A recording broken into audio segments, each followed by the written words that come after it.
जय श्री राम सज्जनों, आप सभी का एक बार पुनः स्वागत है श्रुति मार्ग पर। सज्जनों, जैसा कि आप जानते हैं कि हमारे द्वारा कुछ दिनों से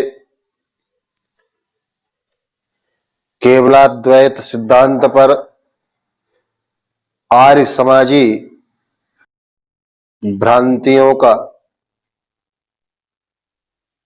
समाधान किया जा रहा है। आर्य समाजी भ्रांतियों की चिकित्सा की जा रही है। उसी क्रम में आज और कुछ भ्रांतियां ग्रहण करेंगे और उनका खंडन करेंगे। तो आइए, आगे बढ़ने से पूर्व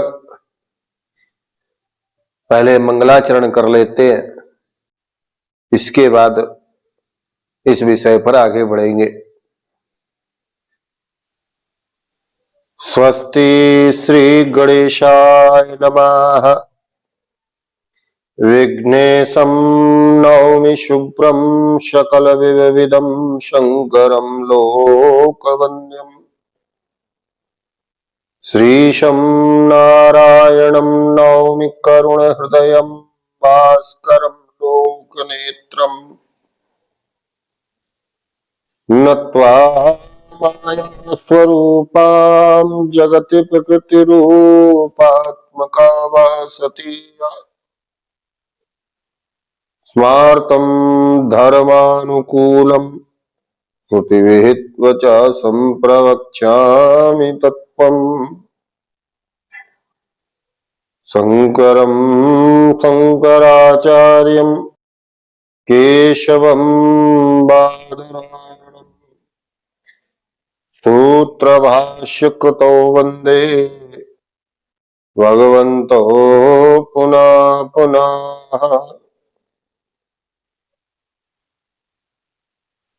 तो मित्रों, पुनः एक बार सभी को जय श्री राम।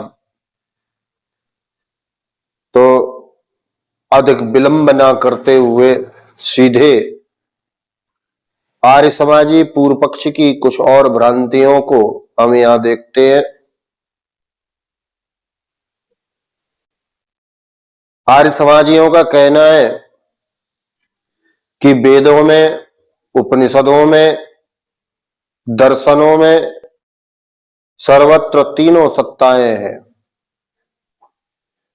अद्वैत का तो अर्थ ही नहीं है।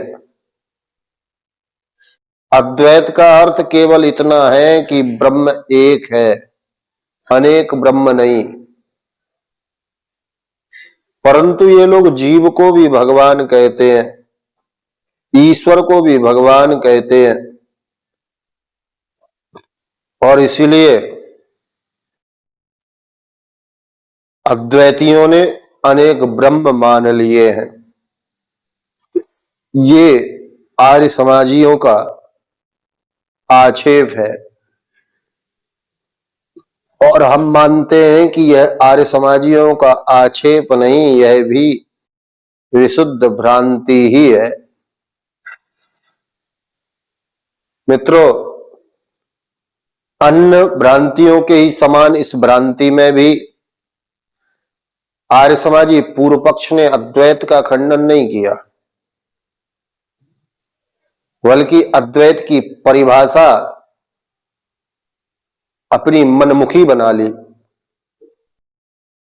आर्य समाज पहले स्वयं कहता है कि जीव भी भगवान है, ईश्वर भी भगवान है, और फिर निष्कर्ष निकालता है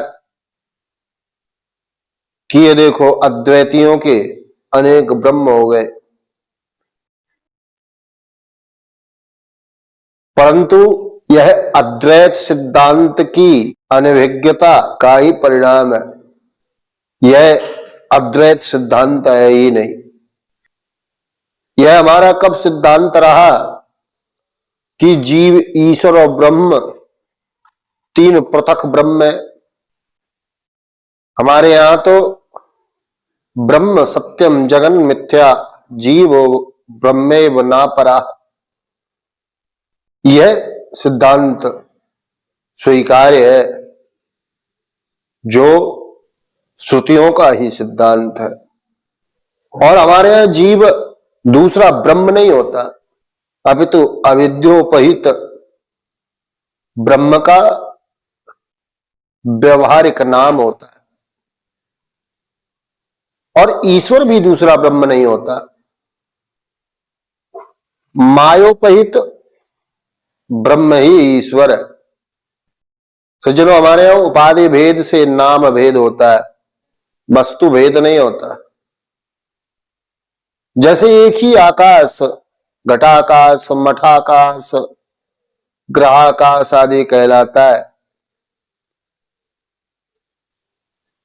तो ये घटाकाश, मठाकाश आदि नामों के कारण से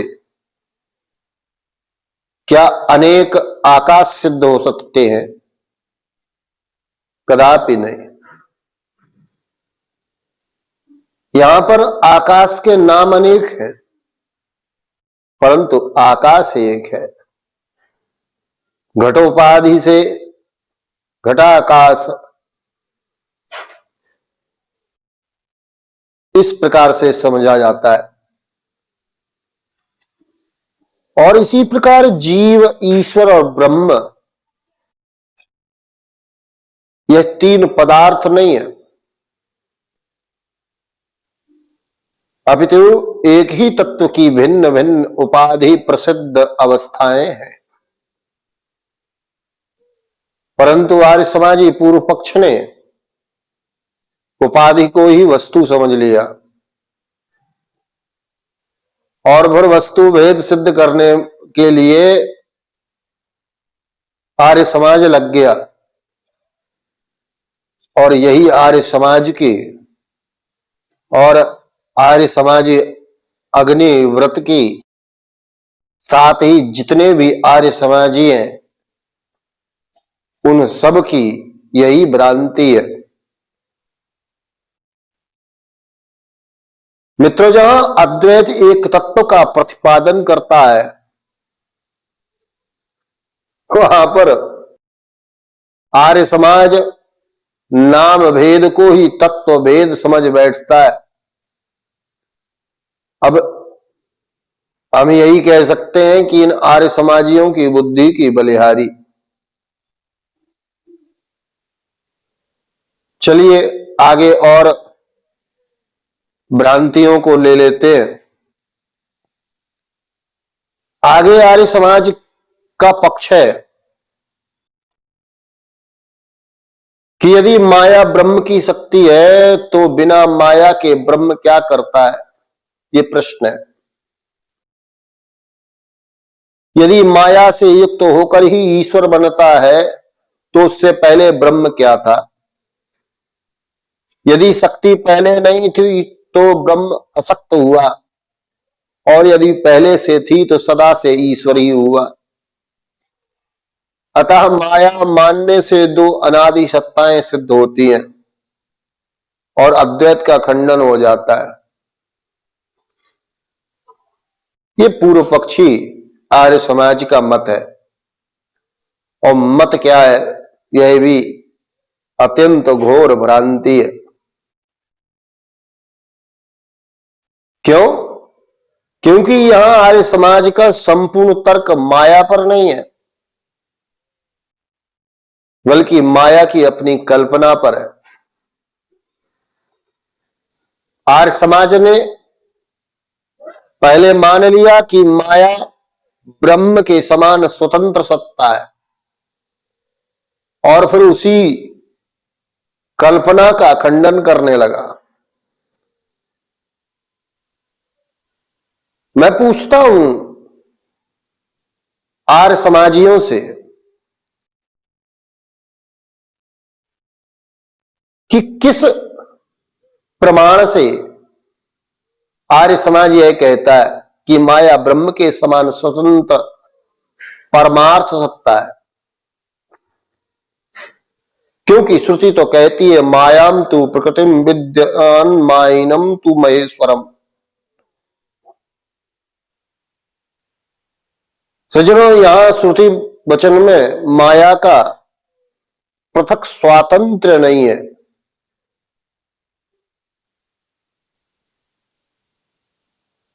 माया पर आश्रितता प्रतिपादित है। भगवत गीता भी कहती है, देवी हेषा गुणमयी मम माया दुरत्य। मित्रों, यदि माया ब्रह्म की प्रतिद्वंदी अनादि सत्ता होती तो भगवान मम माया क्यों कहते?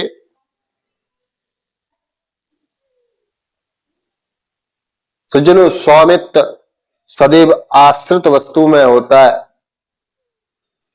स्वतंत्र प्रतिद्वंदी सत्ता में नहीं।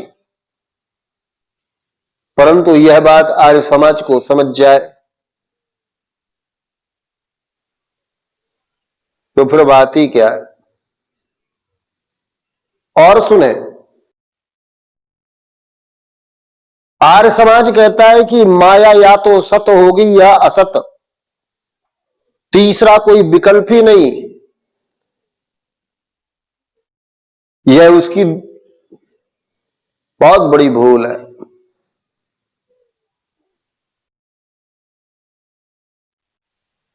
रज्जू में सर्प दिखाई देता है। अच्छा, कोई कह रहा था, किसी ने बताया हमको कि कोई रज्जू सर्प के ऊपर कह रहा था कि अगर सर्प मिथ्या है तो सर्प को पकड़ लो। अरे भैया, रज्जू में सर्प की भ्रांति होती है, सर्प में रज्जू इस प्रकार का दृष्टांत नहीं है। लेकिन अब उन बच्चों से कौन बुद्धि लड़ाए। बच्चों के तो कान खींचे जाते हैं और इस कारण से हम उद्दंड बच्चों पर, उद्दंड बालकों पर ध्यान ही नहीं देते। बहुत सारे लोग कुछ उद्दंड बच्चों की वीडियो लिंक भी हमारे कमेंट में डालते हैं, परंतु हम उनकी उपेक्षा करते हैं, क्योंकि हर किसी का उत्तर देना यह हम नहीं समझते कि आवश्यक है। तो हम कह रहे थे मित्रों की रज्जू में सर्प दिखाई देता है, तो क्या वह रज्जू के समान सत है? रज्जू तो सत है ना, तो उसमें जो सर्प दिखाई दिया, क्या वह सर्प भी रज्जू के समान सत है? ध्यान दें, जो दिखाई दिया नहीं। अब यह बताइए कि क्या सस विषाण के समान सर्वथा असत है? नहीं। अनुभव भी है, ज्ञान से बाध भी है, और इसलिए आचार्य कहते हैं सद सदभाव्याम अनिवर्चनीयम माया, अर्थात न परमार्थतः सत और न सर्वथा असत।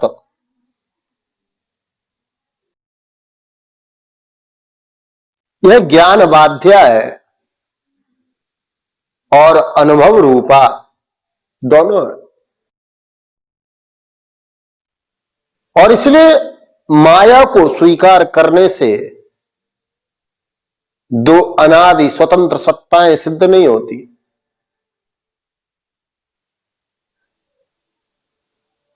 मित्रों, पूर्व पक्ष पहले माया को ब्रह्म का प्रतिद्वंदी बनाता है, फिर अद्वैत पर द्वैत का आरोप लगाता है।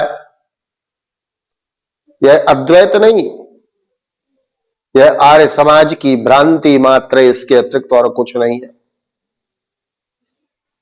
यह केवल उसके कल्पना के पुतले मात्र है। आगे देखिए,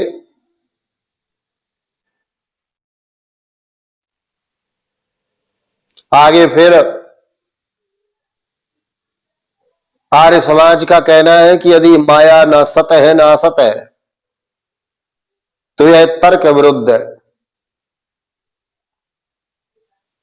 प्रत्येक वस्तु या तो होती है अथवा नहीं होती। अच्छा, तीसरी कोई कोटि नहीं हो सकती, अतः अनिवर्षणीय माया केवल शब्द जाल है। अब यहां पर आर्य समाजियों से हमारा एक प्रश्न पर्याप्त है कि वे उसका उत्तर दे दें तो उन्हें समझ में आ जाएगा। मान लो स्वप्न में आपने गंगा बहती हुई देखी, तो क्या स्वप्न में देखी हुई बहती गंगा जागृत अवस्था में जब आप आ जाते हो उस समय भी बहती हुई दिखाई देती है? स्वप्न की गंगा। अब यहां पर यह ना अनुमान लेना कि नहीं, बाहर जो गंगा है प्रत्यक्ष, तो क्या स्वप्न में देखी हुई गंगा जागने पर भी बहती रहती है? यदि आर्य समाज गए हां तो उस स्वप्न गंगा में जाकर के स्नान कर लो, और यदि नहीं तो फिर स्वीकार कीजिए कि जगत के समान सत नहीं है। अब दूसरा प्रश्न है कि क्या जो स्वप्न में गंगा आपने देखी, क्या वह सस विषाण की भांति सर्वथा असत थी?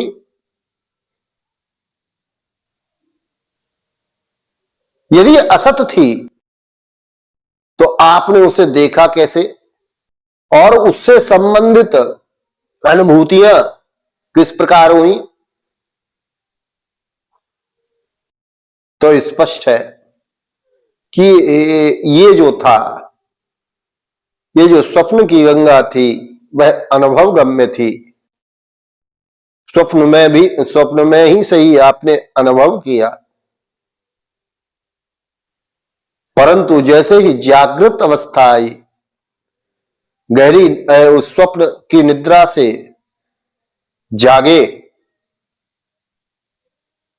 तो जागृत अवस्था अर्थात ज्ञान,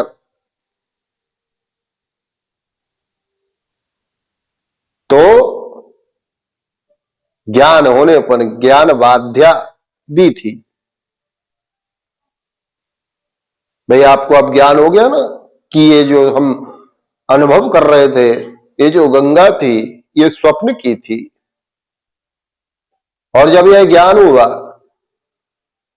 तो उस गंगा का बाध्य हो गया। जैसे जागे वैसे ही अब वह गंगा नहीं रही। मित्रों, यह तीसरी वस्तु की कल्पना नहीं है, यह तीसरी सत्ता कोटि का प्रतिपादन है, जिसे कहते हैं प्रतिभासिक सत्ता। रज्जु सर्प भी ऐसा ही है, ना तो वह रज्जु के समान सत है और ना सस विषाण के समान असत। ज्ञान जब हो जाता है तो बाधित हो जाता है। मित्रों, इसी प्रकार माया भी है। माया भी अनुभव सिद्ध है, परमार्थ सिद्ध नहीं।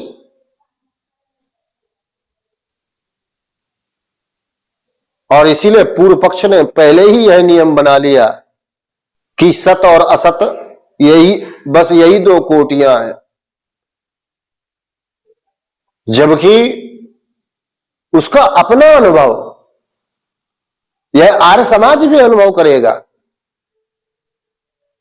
हर आर्य समाजी स्वप्न का अनुभव करता है। क्या स्वप्न नहीं देखते हो कभी? तो अपने ही अनुभव का जो वह प्रतिदिन स्वप्न में देखता है,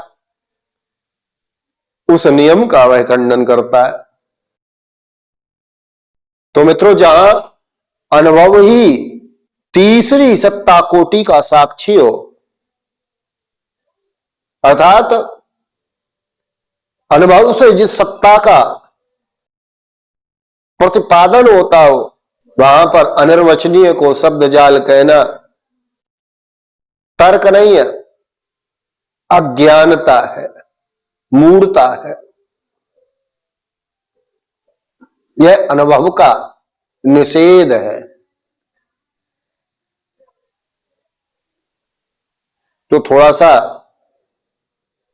हम कहें कि आर्य समाज और आर्य समाजी थोड़ी बुद्धि लगाएं और समझें। चलिए आगे और देखते हैं। अब आगे आर्य समाज कहता है कि रज्जु में सर्प का भ्रम इसलिए होता है कि सर्प पहले से देखा हुआ है। सुक्ति में रजत इसलिए प्रतीत होता है कि रजत का पूर्व ज्ञान है। स्वप्न भी पूर्व दृष्ट पदार्थों का ही होता है। यदि जगत भी भ्रम है तो पहले किसी दूसरे जगत का अनुभव होना चाहिए। जब ऐसा नहीं तब रज्जु, सर्प, सुक्ति, रजत और स्वप्न ये तीनों दृष्टांत जगत पर लागू नहीं हो सकते। ये आर्य समाजी पक्ष है। चलिए यहां पर मित्रों आर्य समाज ने दृष्टांत का प्रयोजन ही नहीं समझा, और हम कई बार कई वक्तव्यों में दृष्टांत के प्रयोजनों को समझा चुके हैं, परंतु ना जाने किस प्रकार की बुद्धि है कि आर्य समाजियों को समझ में नहीं आता। इसलिए मित्रों आप लोग समझें। मित्रों वेदांत यह नहीं कहता कि जगत प्रत्येक दृष्टि से रज्जु सर्प के समान है।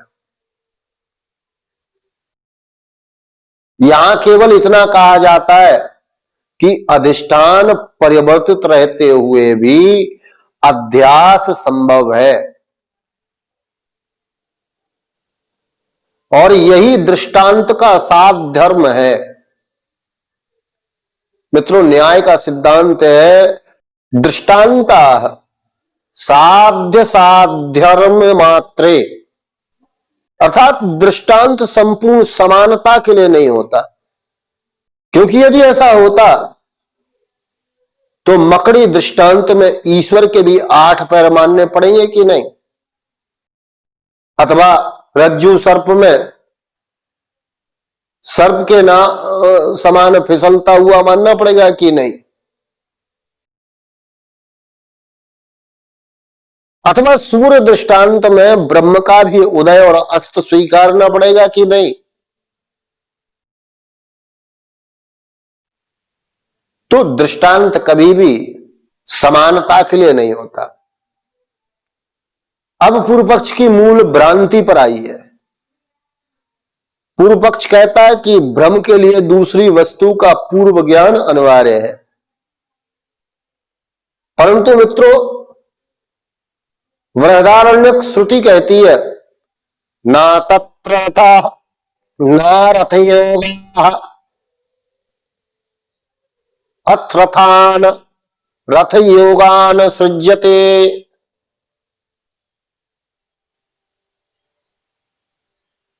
यहां श्रुति कह रही है स्वप्न में वास्तव में रथ नहीं होते, किंतु स्वप्न रथों का अनुभव अवश्य होता है,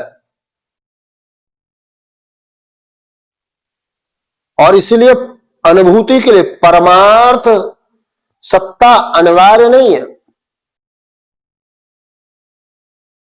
मित्रों भगवान आदि जगत गुरु शंकराचार्य का जो अध्यास्य भाष्य है उसका प्रयोजन भी यही है। स्मृति रूप परत्र पूर्व दृष्टावभाषा।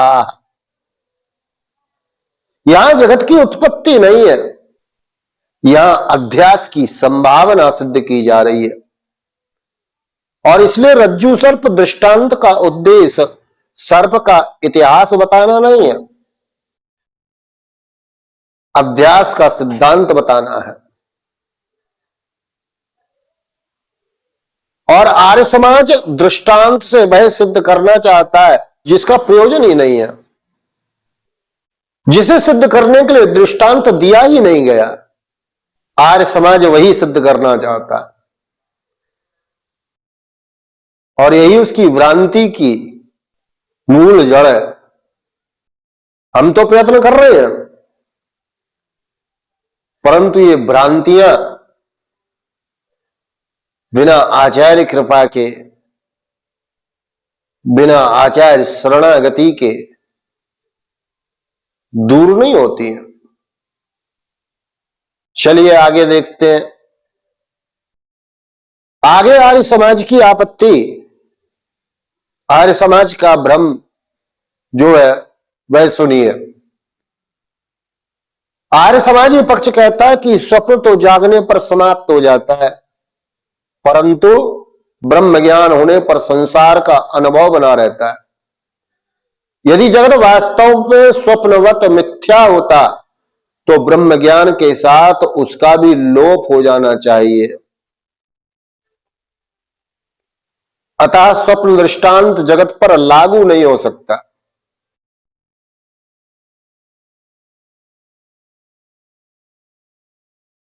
मित्रों, यहां पर पूर्व पक्ष की भ्रांति दृष्टांत में नहीं है, प्रमाण मीमांसा में। आर्य समाज ने मान लिया कि ज्ञान का कार्य वस्तु का विनाश करना है, परंतु मित्रों वेदांत में ऐसा कभी नहीं कहा जाता। प्रमाण का कार्य है मित्रों यथार्थ वस्तु का प्रकाश, ना कि वस्तु का प्रलय। जैसे सुक्ति का ज्ञान होने पर ज्ञान चांदी का नाश नहीं करता।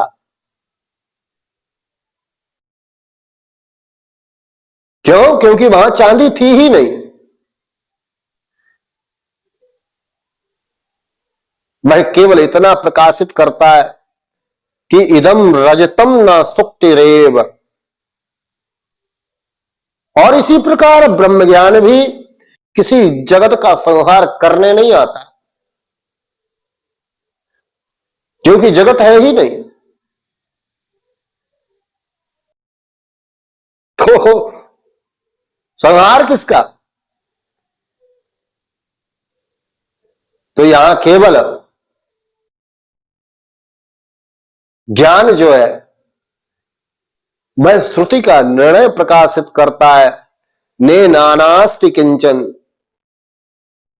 अर्थात जो अनेकत्व अज्ञानवश स्वतंत्र सत्ता प्रतीत हो रही थी,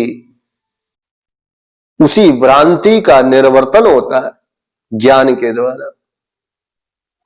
और यही कारण है कि आचार्य शंकर ज्ञान को अविद्या निर्वर्तक कहते हैं, जगत निर्वर्तक नहीं।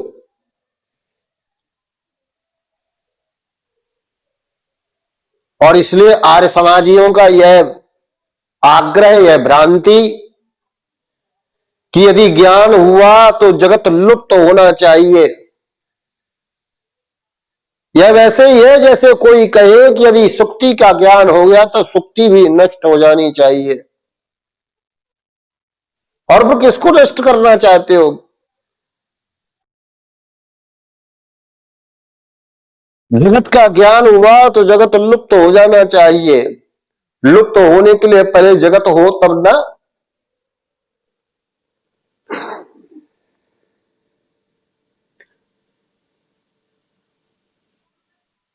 मित्रों, यह ना न्याय है ना वेदांत। और स्पष्ट रूप से फिर पुनः सुन लीजिए कि ब्रह्म ज्ञान का फल जगन्नाश नहीं है, जगत स्वातंत्र बुद्धिनाश है। यही केवलाद्वैत है, यही सांकर वेदांत है।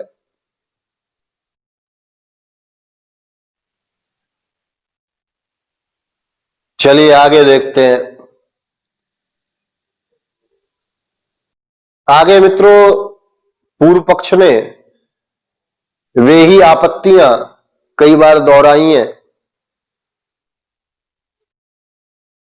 कि स्वप्न दृष्टांत जगत पर लागू नहीं, रज्जु सर्प सुक्ति रजत की उपमा असंगत, ब्रह्म ज्ञान होने पर भी जगत का अनुभव बना रहता है तथा भ्रम के लिए दूसरी वस्तु का होना आवश्यक है। तो इन्हीं सबको भिन्न भिन्न शब्दों का जामा पहना करके आर्य समाजी पक्ष ने दोहराया है। और जब इन सब का हम कई बार उत्तर दे चुके हैं, आज के वक्तव्य में भी दे रहे हैं और उससे पूर्व के वक्तव्यों में भी हमने इन सब का उत्तर दिया है, इसलिए यहां पर हम अब पुनरुक्ति नहीं करेंगे, इनका उत्तर हम दे चुके हैं। आगे बढ़ते हैं। एक और आपत्ति जो आती है कि आर्य समाज कहता है कि श्वेता सत्रोपनिषद का अजामेकम लोहित लोहित शुक्ल कृष्णम, यह जो मंत्र है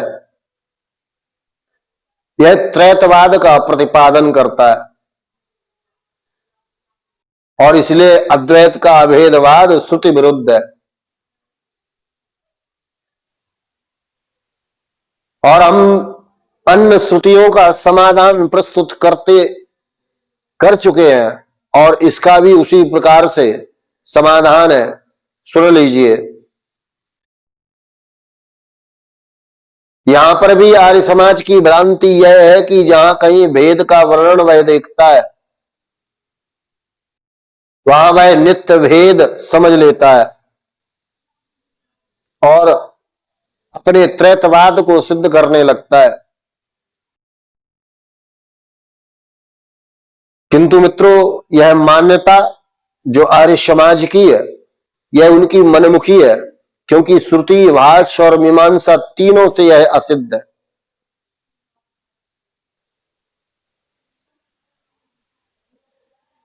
देखिए इसको, अजामेकम लोहित शुक्ल कृष्णाम को,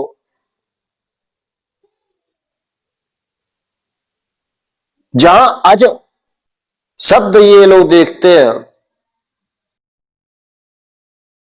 वहां पर उसको ये नित्य भेद मान लेते हैं। परंतु मित्रों, जहां अजा स्वतंत्र ब्रह्म से पृथक कोई अनादि सत्ता नहीं, बल्कि ईश्वर आश्रित माया शक्ति है और जो त्रिगुणात्मिका होने से लोहित, शुक्ल और कृष्ण कही गई है, यह यहां पर तात्पर्य है। मित्रों, यदि ब्रह्म से सर्वथा स्वतंत्र अनादि तत्व होती है तो उपनिषद का यह वचन मायांतु प्रकृतिम विधान मायिनाम तु महेश्वरम, फिर इसकी संगति कैसे लगती?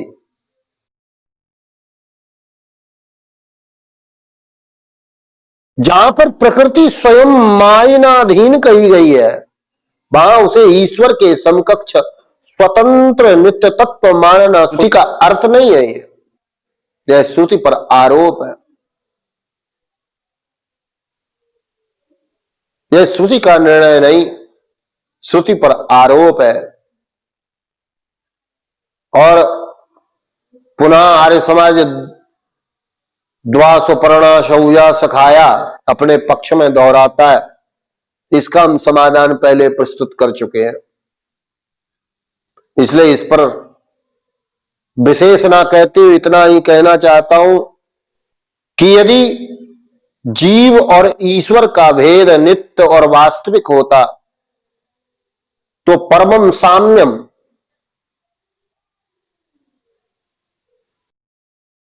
और अनंततः अभेद बोध का उपदेशक निरर्थक हो जाता मित्रों। और यही नहीं, उपनिषदों के महामंत्र है ने नानास्ति किंचन, सर्वम खलविदम ब्रह्म तत्वमसि अहम ब्रह्मास्मि, ये सबका कैसे समन्वय करोगे?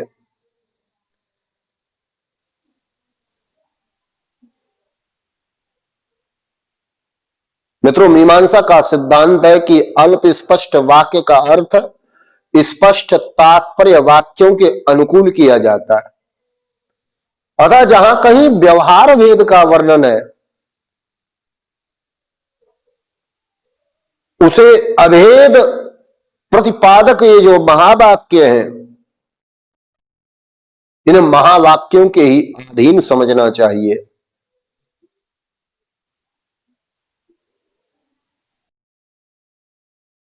तो इस प्रकार ना अजामेकम त्रैतवाद सिद्ध करता है, ना द्वा स्वपर्णा, ये दोनों श्रुतियां शंकर भाष्यानुसार केवल माया एवं उपाधि से प्रतीत होने वाले व्यवहार भेद का निरूपण करती हैं।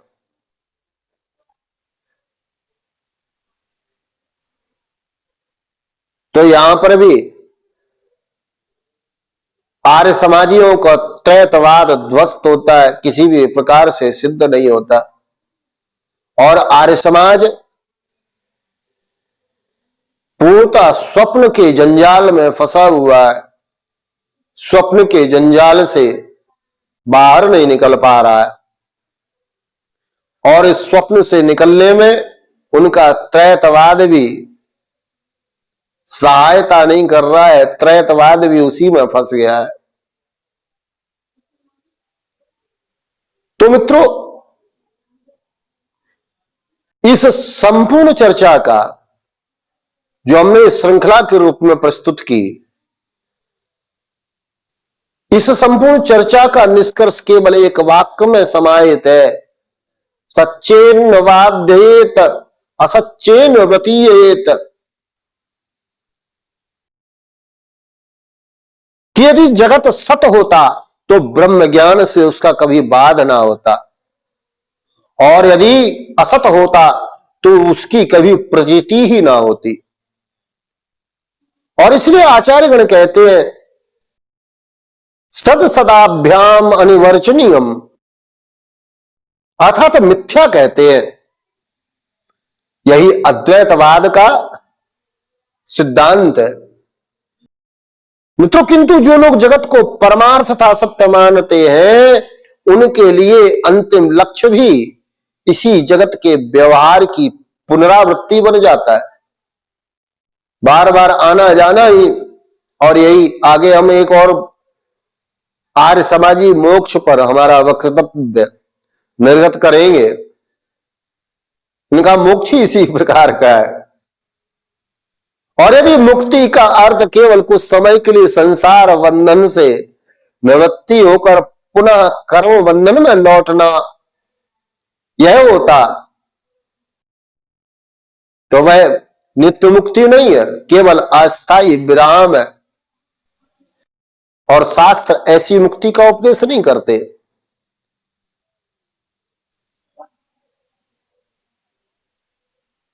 श्रुति कहती है न सा पुनरावर्तते, ब्रह्म विद्या का फल पुनरागमन नहीं है, अब तो अविद्या की आत्यंतिक निवृत्ति है। और इसलिए भगवान कहते हैं ममुपेत्य पुनर्जन्म दुखालय शाश्वताम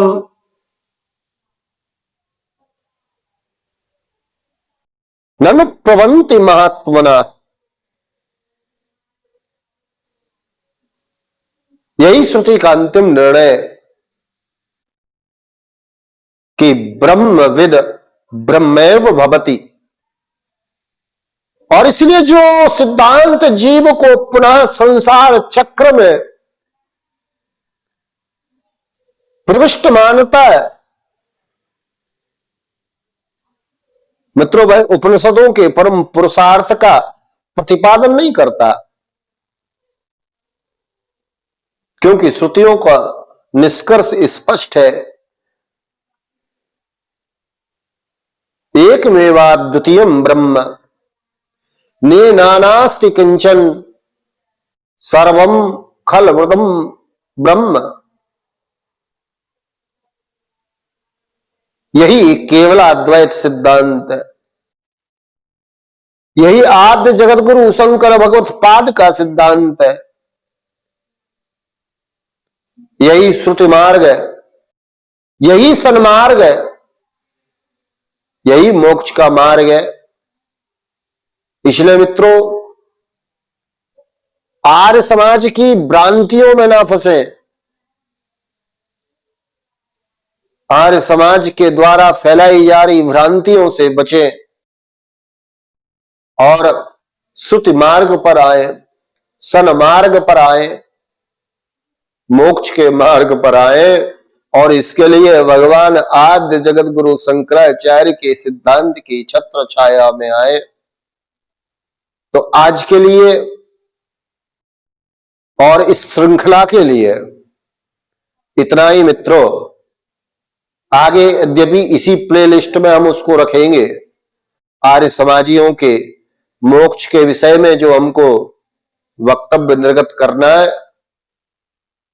परंतु जो अद्वैत पर आक्षेप थे, अग्निव्रत के मुख से जो निकले थे, परंतु आर्य समाजी सिद्धांत थे, आर्य समाजी भ्रांतियां थी, उनका हमने समन किया।